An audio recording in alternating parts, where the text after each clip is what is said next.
Greetings, fellow action figure connoisseurs, and welcome to another episode of Digital Caveman Presents G.I. Joe Tuesday.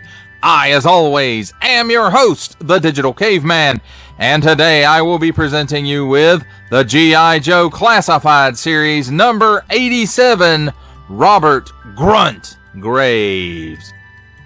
Let's get into it!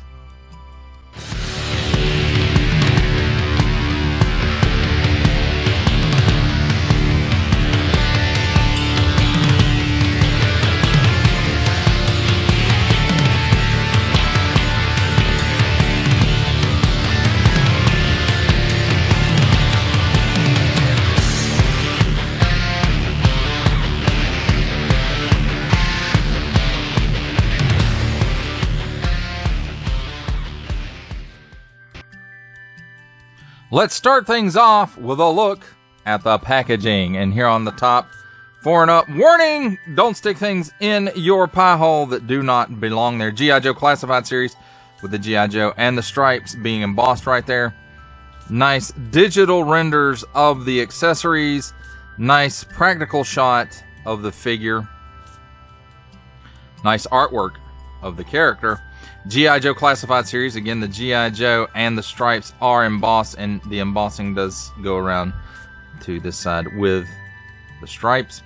Classified Series, of course, is not embossed. G.I. Joe Robert Grunt Graves, he's G.I. Joe, Hasbro print. On the bottom, small print, fine print, legalese print, made in China print, symbols I'm not going to learn, and a barcode. On this side, the nice artwork of Mr. Grunt himself, G.I. Joe Classified Series number 87. And on this side, G.I. Joe. And that same artwork from the other side, just with the blue tint over it, 87, because he's number 87. Here's a code to scan, if you want to scan it. And then here's his file card. And I gotta quit calling it that, because that's not what it is, but anyway. Then here on the back we have 87 G.I. Joe Robert Grunt Graves. Nice digital render of the figure and accessories with some close-ups here. He's 6.3 inches or 160 millimeters tall. And then again, here's his skill set. Warning, attention, Achtung! Don't stick things in any language pie hole that don't belong there. Don't give it to babies. Attention, especially don't stick it in your French pie hole. Parents, GIJoe.com. Small, fine, legalese, made in China print. This symbol I'm not going to learn. That symbol I'm not going to learn. Hey, Hasbro, that's a symbol I know. That, my friends, is a look at the packaging. Let's take a look at the figure and his accessories. And here we have handy dandy tweezers. So let's start with a look at the smaller stuff. And first up we have his sidearm. Has nice molded details, all molded in black plastic, it appears.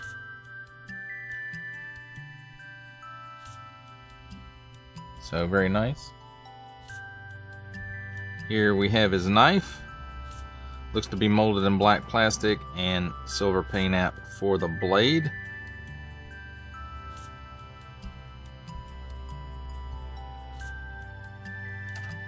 So now I go bumping the camera, because what is a Digital Caveman Presents review without bumping the camera? And then here we have one of his rifles, which is based on the rifle that they used in the animated series, the Sunbow animated series, that is. Nice molded details. It's even got some molded details here on the back. And then the other side is pretty much the same. Mine's got a little bit of paint slop on it though, in some places. And it does have a port in the end of the barrel for blast effects.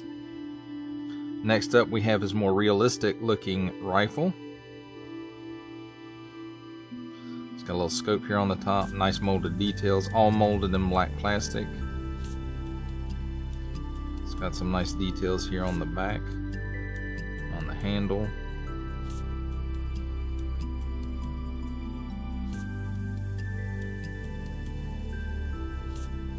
which is pretty much the same thing on this side. Port in the end of the barrel for blast effects, and the ammo magazine is removable, so that's pretty cool. Here's his backpack, pretty standard.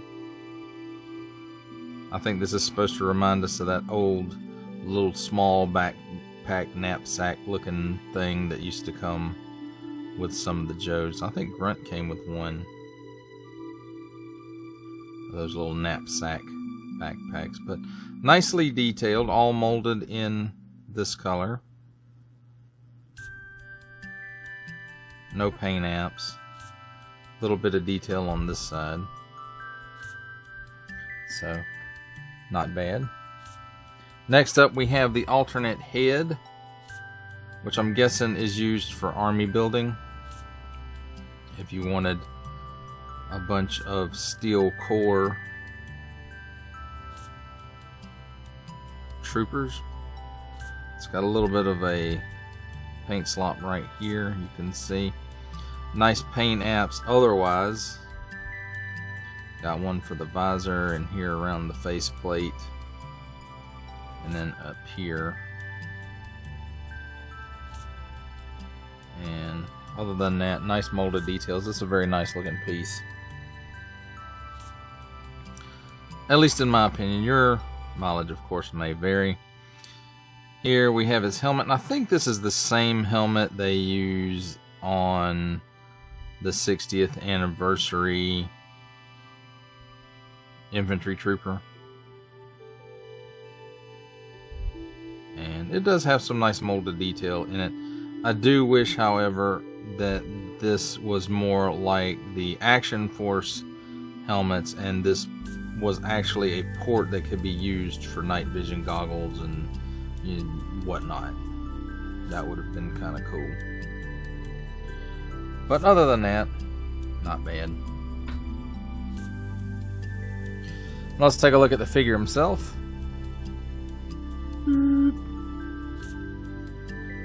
So I do have to say there is some nice printing going on there. It's got a little bit of a mess up here, or is that supposed to be a birthmark?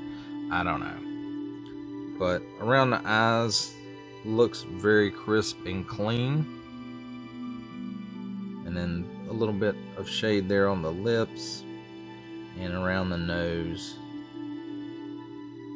and of course paint on the eyebrows, and it looks like the hair too. And you should be able to see it through the camera that the hair is, you know, down here where it's thinner, it's a little lighter, and then it's a little darker where he's got a little bit more hair on the top of his head.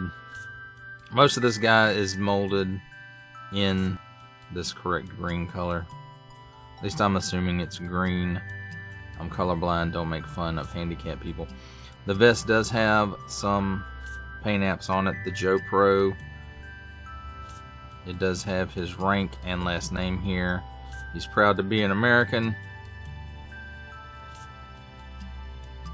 And that pretty much covers the paint apps on the vest. Now this piece here is a separate piece. It will come off, but I will go ahead and tell you it's a pain in the butt to get back on here, and I don't recommend pulling it off if you don't have to. He's got a holster for his sidearm here, and then he's got this pouch, some paint apps on the fingers, it looks like. This patch or pouch is painted, and then he's got a painted pouch on this side as well. And then he does have a little pocket right here, but he doesn't have anything to go in it, so leads me to believe this is reused from somewhere. I just can't remember where. Now this piece right here on the chest, it does flip open, and it's some type of information display device or communications device. I'm not sure exactly what it's supposed to be, but he can flip it down and, you know, look down at it and then close it back up while in combat situations. Knife sheath right here. Now let's take a look at his articulation. He's on that standard G.I. Joe classified articulation scheme here at the neck. Ball at the bottom, dumbbell at the top. He can look up that high, which isn't really much. He can look down that far. He's got chicken neck. He's got some waggle. He will do the full exorcist, but watch out for the neck. It will rotate with the head if you're not careful. 360 degrees of rotation at the shoulder. And he can raise it up. Looks like slightly better than 90 degrees. Also has a butterfly joint. Goes back that far and forward that far. Cut at the upper bicep for a full 360 degrees of rotation. Double hinged pinless elbow. And it will give you that much bend. 360 degrees of rotation at the wrist on. Up and down hinge. And then the other side is an in and out hinge. There is a cut, I think. No. He's got the standard ab hinge in the torso and then a ball joint at the waist. And in conjunction, he can lean back that far. He can lean forward that far. He can lean left and right. He's got some hula. He'll do the full 360 degrees of rotation there as well. Pull down hinge at the hips. He gives you the full splits. Kicks forward right at 90 degrees it looks like. And then back a full step. Cut at the upper thigh for a full 360 degrees of rotation. Double hinge pinless knee. And it gives you that much bend. So really, really good. At the mid shin, a boot cut for another 360 degrees of rotation. At the ankle, tilts down that far, tilts up that far, and forward facing pin for rocker. That, my friends, does it. Well, no, it really doesn't, because we hadn't talked about accessory storage, and I don't know why I forgot that. So the knife goes right there in the sheath, and I suppose you could put it either way if you wanted to, but this looks correct to me. Why they left it open like that at the bottom, I don't know, but they did. Sidearm fits right into the holster there.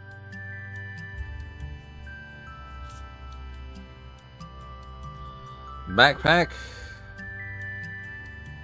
The vest doesn't come up over the port in his back, so you don't have to worry about adjusting that. And then line the post and the port up. Give it a good push, and it's in there. Then you got these two posts on the side here, and they are for storing the rifles. And you just put that post through the trigger guard,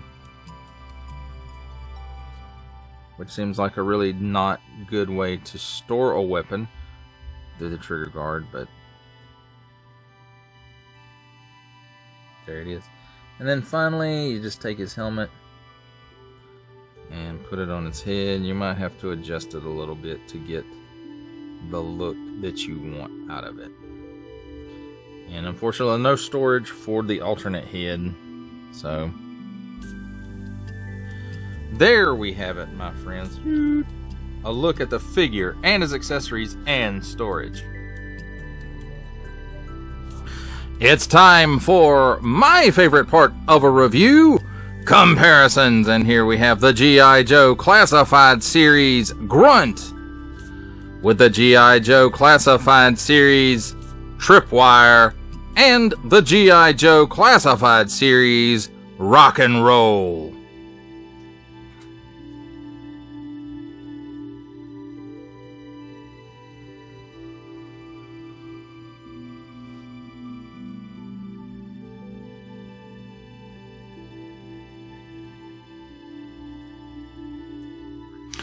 here we have the G.I. Joe Classified Series Grunt with the Valaverse Action Force Swarm Trooper with Swarm Gear and the Valaverse Action Force Scarab.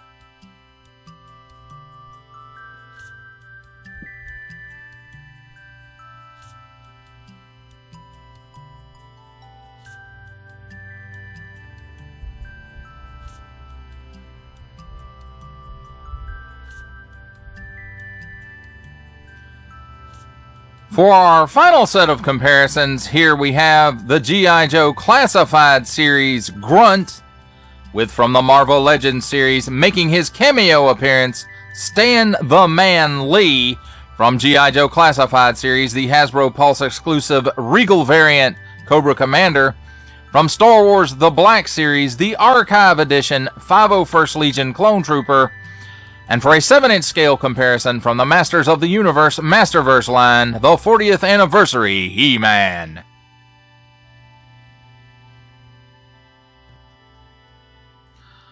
For final thoughts on the G.I. Joe Classified Series Grunt, I have to say, his code name, my friends, says it all.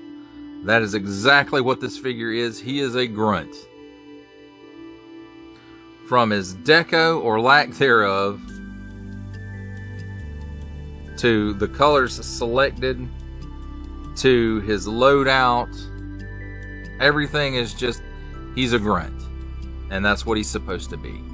So for me, this one checks all the Real American Hero boxes.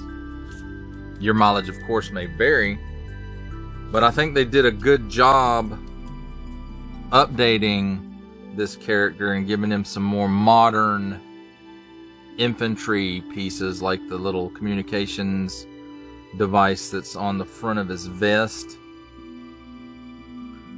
I like his 2 rifles, one of course which is to go with the Sunbow animated aesthetic, and the other more realistic looking, and then there's his pistol. And of course his knife. The biggest gripe, not really a gripe, it's just kind of a minor thing that could be a very simple fix by Hasbro in the future, and that is his helmet. You know, on the front of it, as it's coming around here, maybe you can see it, but it has that spot where for attachments on the front of the helmet, and I wish that they had made that where he had some accessories that would actually work with that. Again, that's just my opinion. Your mileage, of course, may vary, but Grunt to me was always a very simple character visually, and I think they did a really good job of capturing that and updating it. And, you know, if you're a fan of a Real American Hero, especially those first 13 figures, then this is a pickup. If you're a Classified fan, you know, you could probably do without this guy, or use the alternate head on him and use it as an army builder for the steel core. But that does it for the review. I hope you enjoyed it. I enjoyed making it. Only support from viewers like you make this programming possible. Each view does count, and I do appreciate each and every single view that I receive. Thank you, and thank you so very, very much for supporting this channel through viewing. If you are interested in supporting my channel further, I'm now offering memberships at various tiers. Click the join button on my YouTube page, or check this video's description for the link and see if any membership offers are right for you, but only if you are in a position to do so. Comment below, like, share, subscribe if you would like to see more content, or, you know, just help the channel grow, or both, that's even better. And don't forget to ding that bell so that in the future, you will be notified as my new content becomes available. That's a wrap, folks. I'll see you next time.